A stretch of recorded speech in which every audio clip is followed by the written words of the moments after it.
So, after pala mga guys ng pagkatapos ng birthday ng asawa ko, so, babalik naman kami sa mga trabaho namin dalawa. Kanya-kanyang trabaho. So, papunta ng sukat. So, pagdating namin sa sukat, so, nagsakay din kami ng bus. So, ayan, nasa bus na kami mga guys. So, ang sabi pala ng asawa ko kanina, dapat kanina pa daw ako nagbibideo galing sa bahay. Kung yun naman pala ang naisip ko. So, ang sabi ko naman, okay lang kasi medyo malayo naman yung ating biyahe. So, gusto ko lang ipakita sa mga viewers natin yung view. Yung nasa probinsya lang. Yung mga followers natin na hindi pa sila nakapunta dito sa Manila. So, yun pala may nakikita nyo naman yung bagong gawa na building dyan.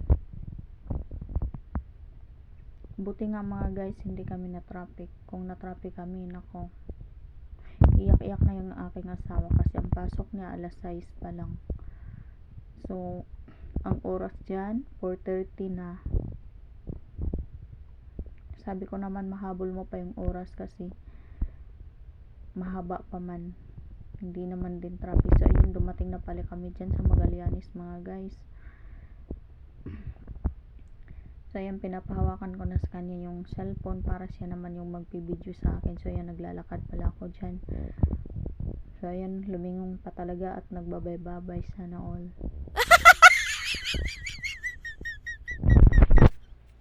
So medyo malayo-layo pa pala yung aming lalakarin. Lalo na yung asawa ko kasi nasa Pasig siya.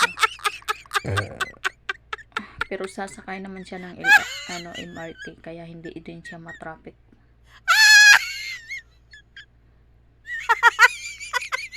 Mahabol din niya yung oras. So ayan yung asawa ko.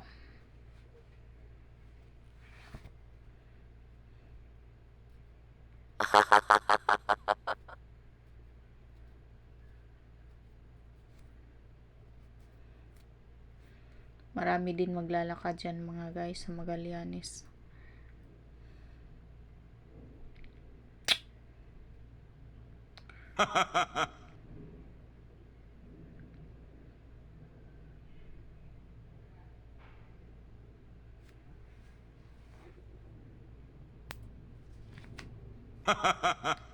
So ayan, may mga sakyanan din dyan.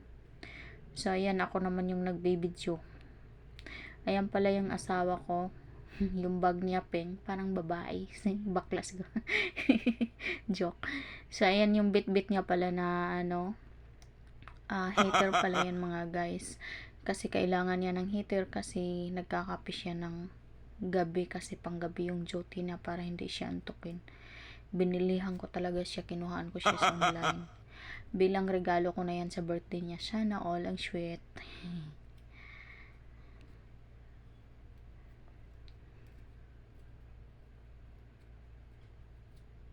So ayan, may nadaanan pala kami dyan na mag-asawa, nakahiga lang sa gilid ng kalsada. Kawawa naman. Kung may pera lang ako, tulungan ko sila. Agoy.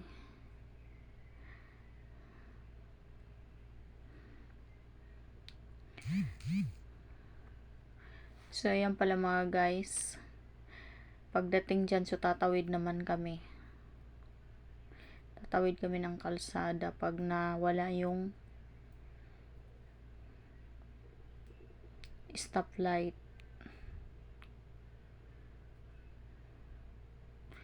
So ayan, pabilisan ang lakad ng asawa ko kasi nahabol niya talaga yung oras. Kasi ako dito lang naman ako sa Makati. Mas malapit-lapit lang ako kaysa kanya, malayo pa, magsakay pa siya ng MRT. So ayan pala mga guys, pagdating namin dyan, so yung asawa ko naman nagbibideo sa akin. So pagdating ko pala dyan sa may halaman, tingnan nyo naman, nagpusing-pusing pa ako dyan. So gusto ko nang bunutin yung halaman. Sana all. Gusto ko sana magpasilpi-silpi dyan, pero sabi ng asawa ko hindi na kasi naghabol siya ng oras. Mabagalan na daw siya. Sabi ko, sige, okay. So pagdating pala namin dyan sa unahan, nakita ko pala yung Jollibee. So bigla ako nagutom. Sabi ko ng asawa ko, kakain muna tayo dyan sa Jollibee para pagdating niya doon sa trabaho, hindi na siya kakain. Sabi naman niya, sa next time na lang daw kami kakain kasi hinahabol niya yung oras. At sabi din niya, dapat, kung yung pala ang iniisip mo na kakain tayo sa Jollibee, dapat maaga pa tayo umalis doon sa bahay. Ngayon, hindi na pwede kasi hinahabol niya yung oras. Kasi alas 6 pala yung pasok niya, alas 6 ng gabi. So, ayan mga guys. So, hanggang dito na lamang. Maraming salamat. God bless. At pakipalo na rin at pakishare ang aking video. Sana magustuhan yung mga guys. God bless. Maraming salamat po sa inyo lahat. Maraming salamat sa mga followers ko dyan.